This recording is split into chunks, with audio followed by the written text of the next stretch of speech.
Bismillahirrahmanirrahim. Assalamualaikum warahmatullahi wabarakatuh. Perkenalkan, saya Zahra Fazriani, NIM 24251011073, mahasiswa semester 4 Prodi PAI, Universitas Islam Al-Ihya Kuningan. Pada video ini saya akan menjelaskan mata kuliah pertemuan keempat dengan judul Perkembangan Jiwa Keagamaan pada Anak dan Remaja. Apa sih perkembangan jiwa keagamaan? Perkembangan jiwa keagamaan adalah proses perubahan dan pertumbuhan spiritual serta keimanan yang terjadi pada anak dan remaja. Proses ini mencakup 3 aspek utama, yaitu aspek kognitif atau pemahaman tentang ajaran agama, aspek afektif, yaitu perasaan dan emosi keagamaan, serta aspek psikomotorik, yaitu perilaku dan praktik keagamaan. Karakteristik perkembangan jiwa keagamaan bersifat bertahap dan berkelanjutan, sangat dipengaruhi oleh lingkungan sosial, pengalaman pribadi, serta bimbingan dari orang tua dan pendidik. Apa sih pentingnya mempelajari perkembangan jiwa keagamaan? Yang pertama, memahami kebutuhan spiritual anak dan remaja di setiap tahap perkembangan, merancang pendidikan agama yang sesuai dengan tingkat pemahaman dan kematangan mereka. Yang kedua, mencegah krisis keagamaan di masa depan dengan memberikan fondasi spiritual yang kuat, membentuk karakter religius yang kokoh dan berakhlak mulia. Teori perkembangan menurut James Fowler.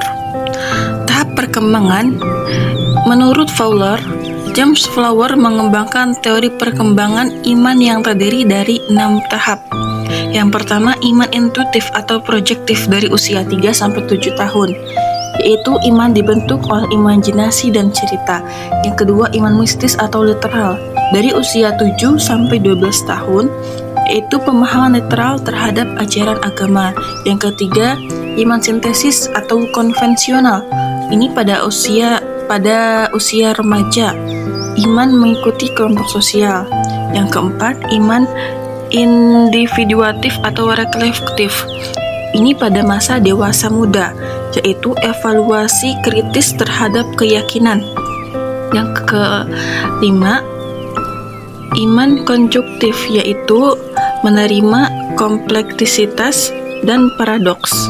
Yang keenam, iman universal, yaitu komitmen pada nilai-nilai universal. Nah, implikasinya pendidikan agama harus disesuaikan dengan tahap perkembangan iman untuk pembinaan jiwa keagamaan yang efektif. Teori perkembangan kognitif menurut Jean Piaget. Pemahaman agama dari konkret ke abstrak. Anak usia dini memahami Tuhan secara konkret dan literal. Seiring perkembangan kognitif, remaja mulai mampu berpikir abstrak tentang konsep ketuhanan, keadilan ilahi, dan makna spiritual yang lebih mendalam. Ini yang fokus pada perkembangan kognitif anak. Piaget menjelaskan bahwa kemampuan berpikir anak berkembang melalui 4 tahap, yaitu sensori motor, praoperasional, operasional konkret, dan operasional formal. Setiap tahap mempengaruhi cara anak memahami konsep-konsep abstrak termasuk agama. Tahap anak usia dini dari 0-6 tahun. Karakteristiknya imitatif, imajinatif, dan egosentris. Anak memahami Tuhan secara antropomorfis, yaitu menyerupai manusia. Ritual keagamaan dipraktikkan sebagai kebiasaan sehari-hari.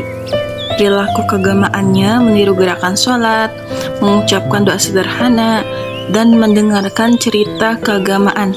Peran dongeng sangat penting dalam menanamkan nilai spiritual. Tahap anak usia sekolah, yaitu pada usia 7-12 tahun. Karakteristiknya realistis, literal, dan konkret. Anak memahami konsep agama secara harfiah dan mulai memahami sebab akibat dalam ajaran agama. Pentingnya keteladanan dan pembiasaan. contoh perilaku keagamaannya yaitu hafalan doa, melaksanakan ibadah rutin, mempelajari cerita para nabi, dan mengikuti pendidikan agama di sekolah dengan penuh semangat. Tahap remaja dari usia 13 sampai 18 tahun. Berpikir kritis dan abstrak, aktif mencari identitas diri, mulai mempertanyakan ajaran agama dan mencari makna personal dalam keyakinan. Pengaruh peer group sangat kuat dalam pembentukan nilai. Terjadi proses pembentukan komitmen keagamaan personal melalui diskusi dan kajian. Faktor yang mempengaruhi perkembangan jiwa keagamaan ada dua, internal dan eksternal. Dari dalamnya yaitu temperamen dan kepribadian bawaan. Yang kedua, tingkat kecerdasan dan daya tangkap. Yang ketiga, pengalaman spiritual pribadi. Yang keempat, kondisi emosional dan psikologis. Dari luarnya, keluarga dan pola asuh orang tua, lingkungan sosial dan komunitas, pendidikan formal dan informal, media sosial dan teknologi, budaya dan tradisi setempat. Peran orang tua ada dua. Yang pertama, keteladanan dan lingkungan. Modeling dalam beribadah menjadi fondasi utama. Anak belajar dari apa yang mereka lihat, bukan hanya yang didengar. Menciptakan lingkungan religius di rumah dengan rutinitas ibadah bersama dan suasana spiritual yang hangat. Yang kedua, komunikasi dan pendekatan. Komunikasi terbuka tentang nilai-nilai agama, menyesuaikan pendekatan dengan tahap perkembangan anak, memberikan ruang untuk bertanya dan berdiskusi. Orang tua adalah guru pertama dalam perkembangan jiwa keagamaan anak. Pendekatan yang tepat mencakup keteladanan konsisten, menciptakan atmosfer religius yang positif, serta membuka dialog tentang iman sesuai usia dan pemahaman anak. Peran guru dan pendidikan agama. Yang pertama, metode pembelajaran. Guru berperan penting dalam menerapkan metode pembelajaran yang sesuai dengan tahap perkembangan anak, menciptakan suasana belajar yang menyenangkan dan tidak memaksa, sangat krusial untuk menumbuhkan kecintaan terhadap nilai-nilai agama. Yang kedua, pendekatan efektif. Integrasi nilai agama dalam setiap aspek pembelajaran dengan menjadi role model yang baik. Kombinasi pendekatan individu dan kelompok untuk hasil optimal. Guru yang efektif tidak hanya mengajarkan pengetahuan agama, tetapi juga menjadi teladan dalam mengamalkan nilai-nilai keagamaan. Pendekatan yang variatif antara pembimbingan personal dan diskusi kelompok, membantu siswa mengembangkan pemahaman yang mendalam dan komitmen keagamaan yang kuat.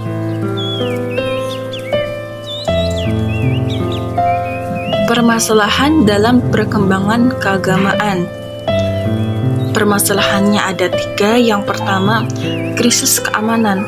Krisis keamanan di masa remaja merupakan fenomena umum ketika remaja mulai mempertanyakan ajaran agama yang selama ini diterima.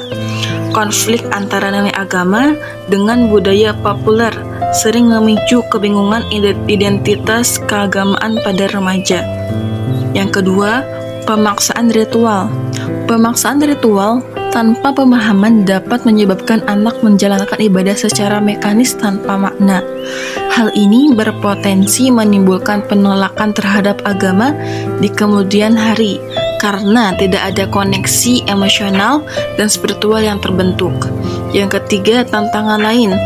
Pengaruh negatif media sosial dan teman sebaya dapat mengikis nilai-nilai keagamaan. Gap antara pengetahuan agama dan praktik nyata juga menjadi tantangan serius. Solusi dan pendekatan. Yang pertama, experiential learning atau pengalaman langsung, yaitu melibatkan anak dalam praktik ibadah dan kegiatan keagamaan nyata.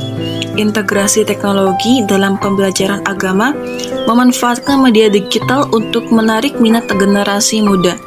Solusi yang kedua, pendekatan developmental, yaitu menyesuaikan metode dengan tahap perkembangan anak. dialog dan diskusi terbuka, memberikan ruang untuk bertanya dan mengeksplorasi keimanan dan penghakiman. Solusi yang ketiga, mentoring dan pembimbingan personal, yaitu pendampingan individual untuk kebutuhan spiritual yang berbeda-beda setiap anak dan remaja.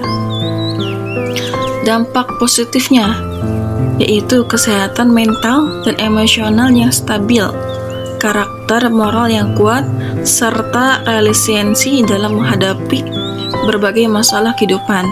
Manfaat yang kedua, hubungan sosial yang positif dan harmonis dengan keluarga, teman, serta masyarakat sekitar.